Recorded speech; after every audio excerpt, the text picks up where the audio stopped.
Welcome back to the Lanterne Rouge Cycling Podcast, the recap of stage 11 of the Giro d'Italia from Porcari, Paper District, don't know what sort of paper they mean, to Chiavari, 195 Ks. It looks like a classic medium mountain breakaway stage, it did give ample opportunity to a surprise ambush, because there's flat first 80 Ks where you can get some strong guys in the breakaway. Then there's constant up and down climbs on the Ligurian coast.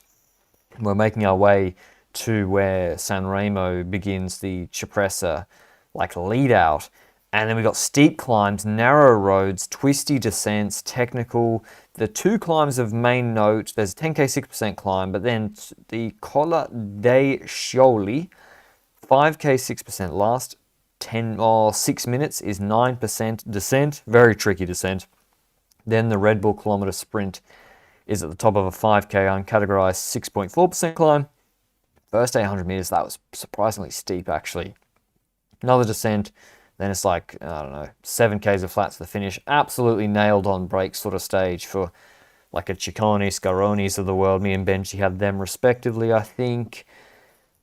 And what happened in break formation, Benji? No, you didn't.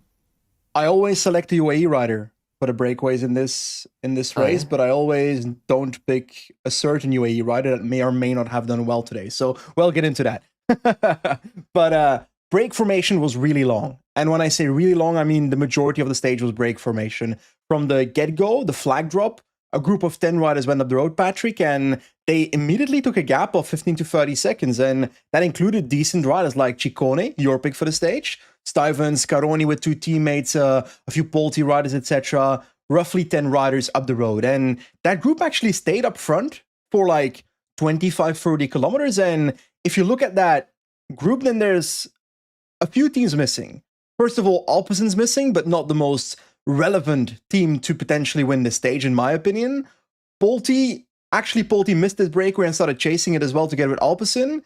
But most importantly, UAE missed his first breakaway, and they actually spent the first 25 kilometers of this stage not just pacing behind the breakaway, but doing a bit of a combination of pacing plus jumping into moves, and in that way trying to keep that breakaway close to try and keep the breakaway formation going. And to be honest, it worked, because in the end, they end up closing that breakaway after 25 kilometers. So still 155k to go, by the way. And that's when we start the second breakaway formation phase, Patrick, where Red Bull Bora is now actively jumping. All these teams are actively jumping. The large majority of the peloton has selected the stage as a breakaway stage, and everybody knew that the stage would most likely go to a breakaway, so everybody wants to be in the breakaway. And yes, we do see Bahrain taking up a controlling role, and also Visma Leasebike a little bit, perhaps. Those were the two teams that weren't necessarily jumping into moves together with Netcompany tried a few times to jump into the breakaway. I'm still not used to that name. One thing happened, though, in between the break formation, Patrick. A crash by Davide Ballerini, who won that horrible sprint stage with the cobble section at the end. He abandons the race as a consequence of the crash, so hopefully not too serious, but break formation continues, and this is where the actual breakaway forms, Patrick. And I want to explain the breakaway, and then you tell me who are the most dangerous riders in this group so far. The first three riders that got a gap of 50 seconds was Tim Naberman, Harper, Leknesund. And then a second group formed with Bettiol, Plancard, Dens, Ulissi, Vlasov, Stuyven, Hulgaard, and Harper, I think. Either way, that's the riders that were up front. But if you look at that, do you notice any team that's missing again? UAE and Trek again.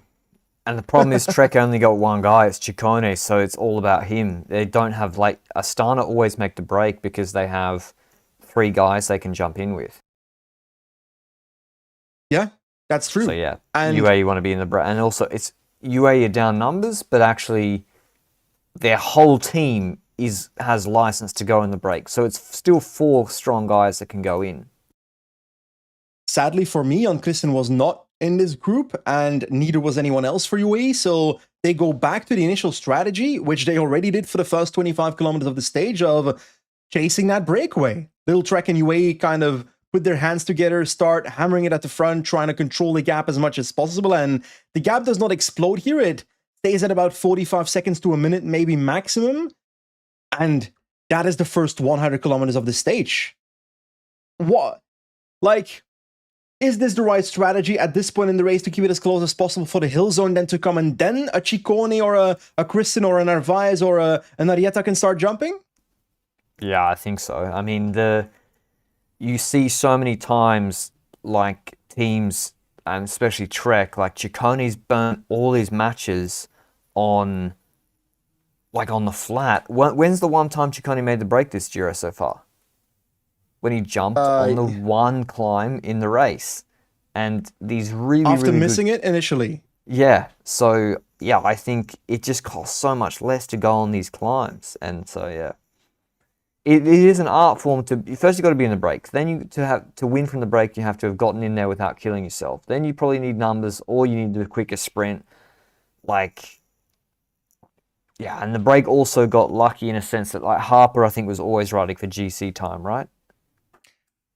I think so. I'm not completely sure. I think Harper was on about 7 minutes 22, and a rider that was about to jump, Scaroni, was also going to join the breakaway later. He was on 6 minutes 59, I think. So those were the two dangerous riders. But let's get to that Scaroni moment. We got the first of the 4 climbs, the first of the 4 medium mountains, and I said it, the gap was 45 seconds and the attack is beginning the peloton, because 45 seconds is a gap that is bridgeable from the peloton to the breakaway. So the ideal moment for the Ciccones of the world.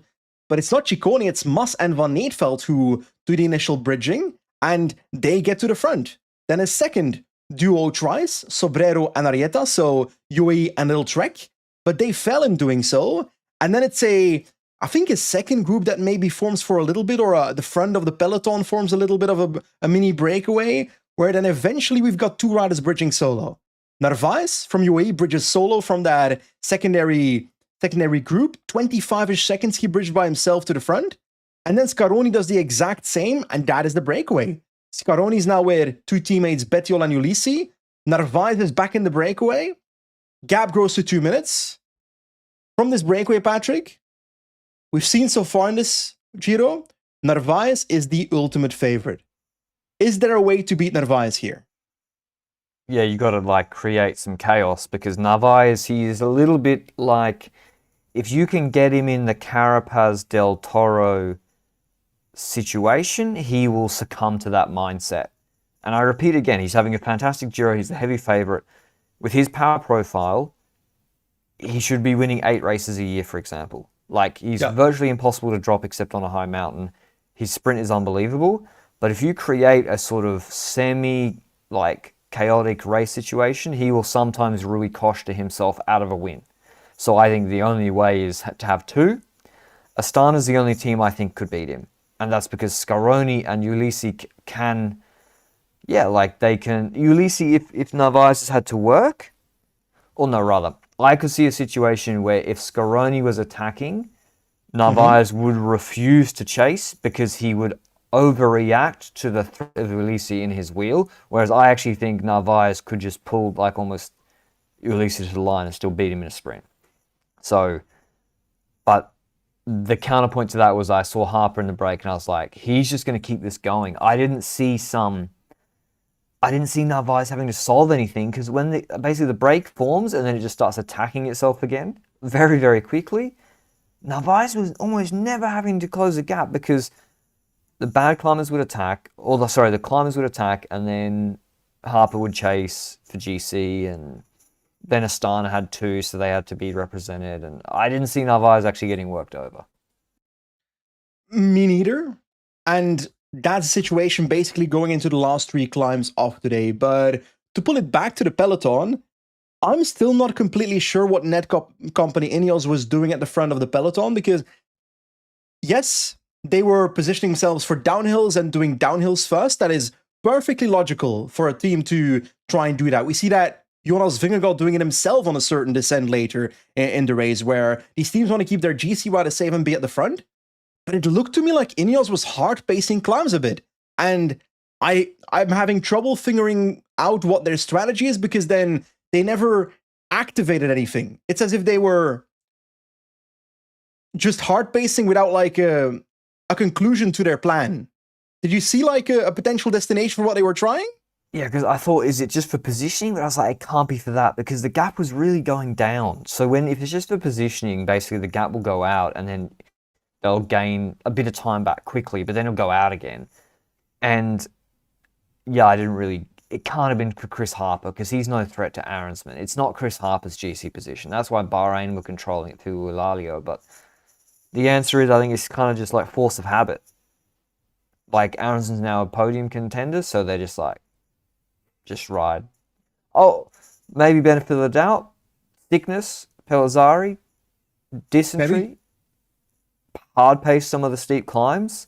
If you see him dangling like on stage 9, because he was dropping from a group of 20 on stage 9, he came 22nd, I think. We had the peloton reduced to a group of 20 at points on this climb. I think maybe if they saw that, then you press home and you keep going, but that didn't happen. So I think it's fair enough.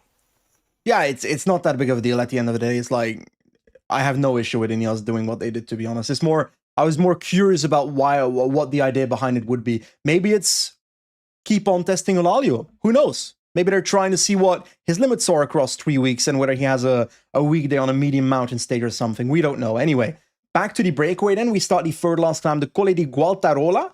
And there we see some attacks. Ulissi attacks, Mas and Barguil follow. Then we see bridging from 4 riders, Narváez, Harper, Crescioli, and Baez, so the 2 Polti riders. Then Scaroni and Zana bridge at the top. And I think Van Eetveld comes back as well. We basically get the same exact group that we started the climb with. So the whole breakaway fell apart on this climb just to come back together at the end of the climb. But the descent is more important because there was a crash from Leonard Van Eetveld. Like, I like Leonard Van Eetveld, but Def taxes Leonard Van Eetveld crashing. He crashes so many times, and once again here the case where he crashes together with Zana and Scaroni does come into play in some sense though, because we end up starting the second last climb, and this is one where I was perhaps hoping for some GC action, maybe not on the climb but on the descent. We'll get to that.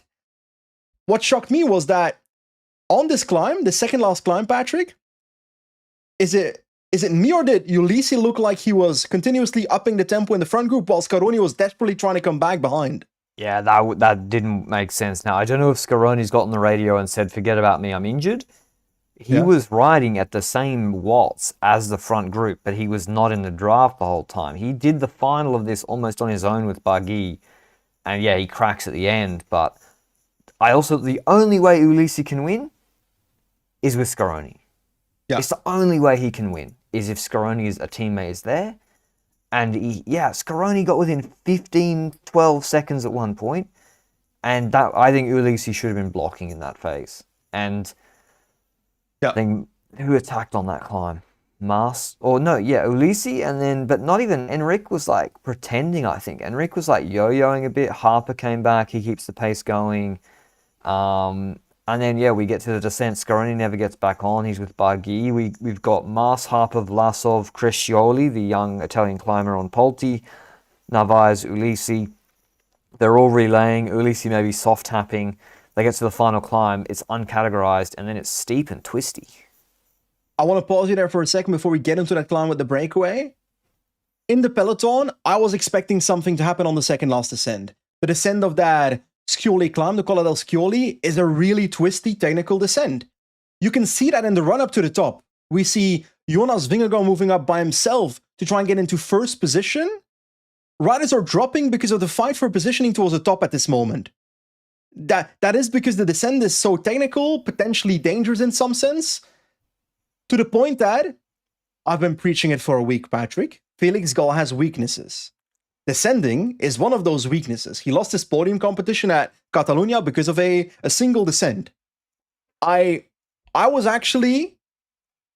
hoping for the sake of GC, but I was also expecting to see someone try to put some pressure on Felix Gall in this downhill. Because at the end of the day, if you wait for the mountain stages, Gall's going to take time on you, not the other way around. Exactly. Like, his descending's a weakness, but not to the extent where he just will magically lose the time. You have to do what Red Bull did in Catalunya. You have to really go for it.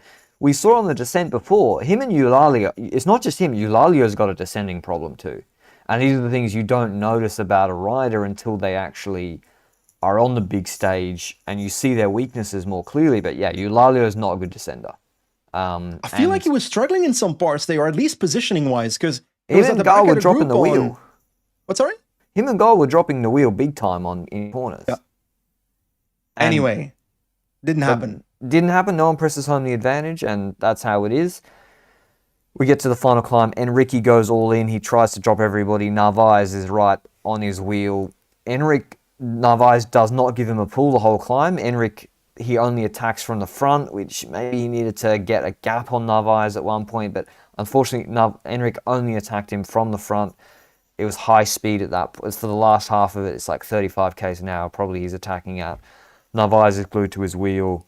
I thought, I don't know. I get Muss. I think he had to just start. He would stop pulling for 2 seconds, look at Narváez. Narváez would be like, meh. And then he'd just start pulling again. He wouldn't even call Narváez bluff at all. You said it to me before this podcast started, and I agree. Looking at Enric Mas trying to win the stage was funny, hilarious at moments, but I also don't know if there's a way he can actually win it. Because getting over the top together with Narváez, you've got a descent right now, then you've got a bit of flat in the last stretch where you can maybe play games, but there's about a 20-second gap on the second group there. Game theory says that you should let the other guys come back, so the second group with the likes of Harper, I think it was Vlasov and Ulisi, let those 3 riders come back so that you can try and attack those riders 1v4 and hope that the others look at Narváez for the closing. But I actually don't think that would work for a rider like Enric Mas with negative acceleration. I think Harper could win like that. Yeah, the thing is, if Harper gets a surprise gap on the flat, like maybe he can diesel away. Enric's also slow on the flat. It was like watching, Narváez's nickname is El Lagarto, but it was like watching a deer that was getting more every time it breathed out or breathed in, the boa constrictor got tighter and tighter. Every time it got tighter and tighter, and Narváez he's just all over him, and it's becoming more, and it was tough. It was tough to watch, because I'm not even saying Enric really did anything too wrong. It was very clear that, there's a reason why Enric hasn't won a lot of races, and it's not just because of his acceleration. It's also you've come second in Grand Tours, man. Let the group come back, or at least make Narváez pull the final 3Ks. He's got 600 watts ahead of you. Narváez should be able to walk the sprint. With 1.6 kilometers to go, Mas goes to the front and starts relaying with Narváez. That's where I'm like, oh, come on. That was the moment where it was painful to watch. I don't think it changes anything if he doesn't do it, but at least try and optimize your chances a little bit. So that was my main worry there. We do get to the final sprint between the 2 riders, and Narváez is with a bit of a game. Narváez tried to play a bit more games than Mas, actually. That's what I'm talking about with Narváez. Narváez will Del Toro Carapaz himself if you let him. I was like, why are you going to a dead stop and letting Mas jump you at 150 to go? If he just opened at 200, he puts him on 5 bike lengths. Doesn't happen, though. Well, this is why the relegation rules don't work. What did Enric Mas have to lose by closing Narváez to the barriers? Well, hypothetically, if Enric Mas starts a sprint there, passes Narváez, moves to the left, and in doing so endangers Narváez into the barriers, then the go-to punishment would on paper be relegation plus a yellow card. Yep. Relegation means that you get put from second place into second place, or from first place, if you did something bad, into second place, worst case, which you would also have been if you didn't do the deviation. I do think that we've seen that exact situation result in a disqualification instead of a relegation this year at some point, though, where the jury saw through that and applied a disqualification instead. I don't know which race, but I remember one race where that happened. Maybe young Kristen at the Van Gils thing? That's a one. No, young Kristen got... I don't think he got DSQ'd. I think he got put. Don't remember. Oh, no, you're right. He got DSQ'd, but that's because Van Gils crashed. Well, I I actually think it's because he was last in his group, and Van Hills was last of the group. Well, yeah. Well, technically, he didn't finish. Not funny though. And it's a one-day race. I unfortunately think that the game theory optimal thing for Musk to have done, because of the way the rules are written, is to have, let's say he cannot win unless he does it. So if he doesn't do it, he's finishing second. If I'm talking just for win probability perspective, if he does do it sneakily, let's say there's a 20% chance he doesn't get relegated. I thought he was going to move over, and then he just opened up. Narváez definitely thought at one point he was going to move over. So your game theory? Why did Narváez not just, Musk did 80% of the work? Why didn't he just ride from 800 and then lead it out? I just don't get it. Yeah. In the end, Musk does go past Narváez a little bit, moves to the left a little bit, but still enough space for Narváez to come past. He didn't close the door, so we get a 1-up sprint, a 2-up sprint between the two riders, and Narváez is faster by the finish line. Maybe a closer sprint, like you said, than I expected because of the fact that Narváez launched so late. But Narváez takes his third stage win in this Giro d'Italia. Must finishes second. Ulisi comes in third, beating Harper and Vlasov. Then Scaroni in sixth. Then Crescioli from Polti in seventh. Then Gualdi on eighth. Gualdi? Was he in the breakaway? I didn't even realize. From the peloton, I think. Oh, that makes a lot more sense. Barguil in 9th and Raccagni Noviero in 10th place. I think Raccagni also did the same thing. Nothing happened in the peloton. They finish on 3:24. Yep. So a few more crashes today. Narváez wins again. Third stage win in the Giro, pretty impressive. UAE have won 4 stages, so they're having a pretty good Giro, and we're about halfway through. GC changes there were. Harper moves into 10th, so he rides full gas to the finish and gets himself 3 minutes plus back on the rest of the field, so he'll be happy with that in the top 10. Velocchi and co move down. Scaroni also back in, moves up a couple of positions. Points jersey, Narváez is now 19 points behind Magnier, and he's not even contested an intermediate sprint. So I know there's more 50-point stages left, but like tomorrow, Narváez got to go for it again tomorrow, and that's a good preview. Imperia to Novi Ligure, 175 kilometers long in the easier medium mountain stage. We have an uphill start, uncategorized climb, then a lot of flat actually on the coast to the west of Genoa. Then they go up a category 3, 11Ks, 4%, some steeper sections in there. Then a 5.5K, 6% climb pretty soon after that. And then a descent. And then from the end of that descent, it is, 35Ks along some sort of hills into the finish. This is south of Milan. I think my train when I was a student might have terminated in this place. Maybe I'm making it up, but it's ringing a bell. So let me check where this is. Can we pause for a second? Because I feel like every single episode that I talk to you, I get more lore about your life. So you studied in Milan? I don't think, is there a train from there? I don't fucking know. Yeah, I studied at Bocconi. Okay. You studied in Guildford, UK? No, not Guildford. You just played cricket there? Guildford, yeah. How did you end up playing cricket in Guildford? Was that during your student years? That's the only thing you can do in Guildford. When I was at high school. I lived there for 1 year and a half. Yeah, there's not much else to do there. Go to the big shopping centre, I suppose. But yeah, maybe I'm making it up, but I think I have got a train through here. Can't recall much of it. It's sort of on the way to the Ligurian coast, so it's what does Novi mean in Italian? New, unsurprisingly. So the new Liguria. Not sure it's better than the old one because it's about half an hour inland. I think the old one might be better on the coast. Anyway, the chat is calling you posh for going to Bocconi. Well, how's it posh to go to Bocconi? It was free. I'm not calling you out. I don't know what a Bocconi is. Sounds like some kind of like Italian sandwich. I didn't pay the fees there. I was on exchange. Okay. All these Australian people stealing our slots at the schools. Yeah, it's actually pretty good finance courses there. Anyway, the Corbin Strong is Corbin Strong here or he crashed? He's here. I assume he's here. You can drop Milan and Groenewegen on this, right? Movistar gotta wind up the Lorenzo Milese train. Are the odds bigger to win from the breakaway than the peloton? Nah, making the breaks too hard.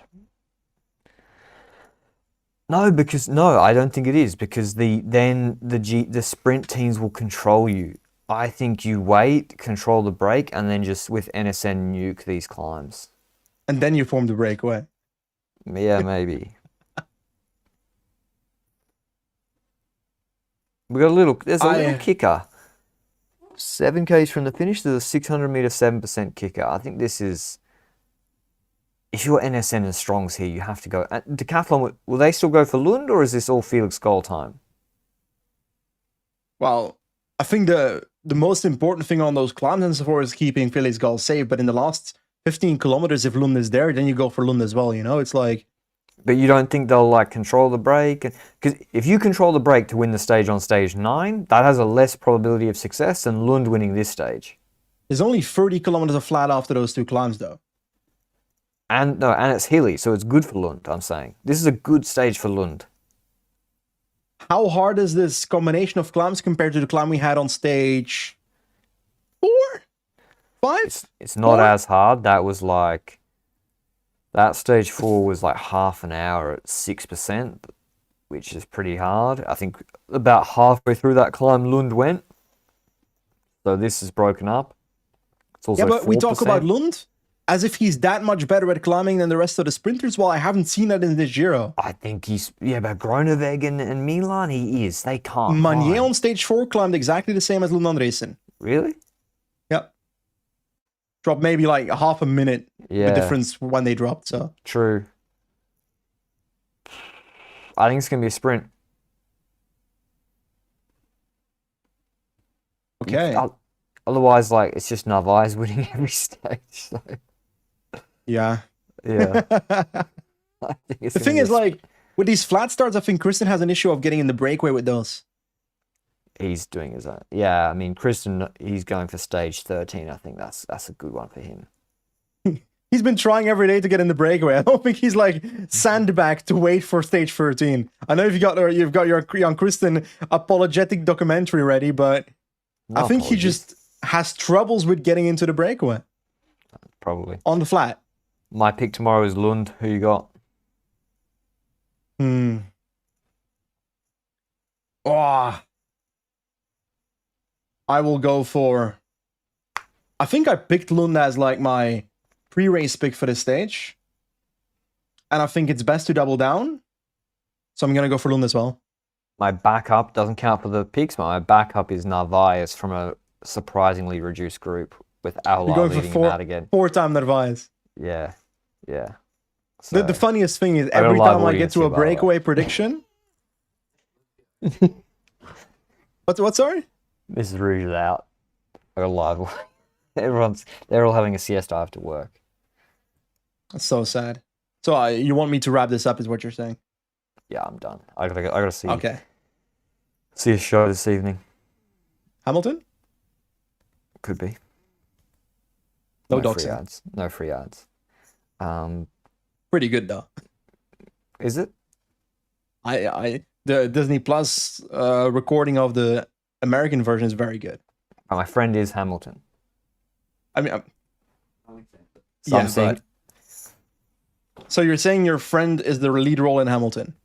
Yes, he's Hamilton. So I'm going to see him as well. Did he also go to the posh school Bocconi? He did not, because that's university, Benjamin. All right, thanks for listening. As always, we'll see you with the recap of stage 12 tomorrow. Until then, ciao, ciao.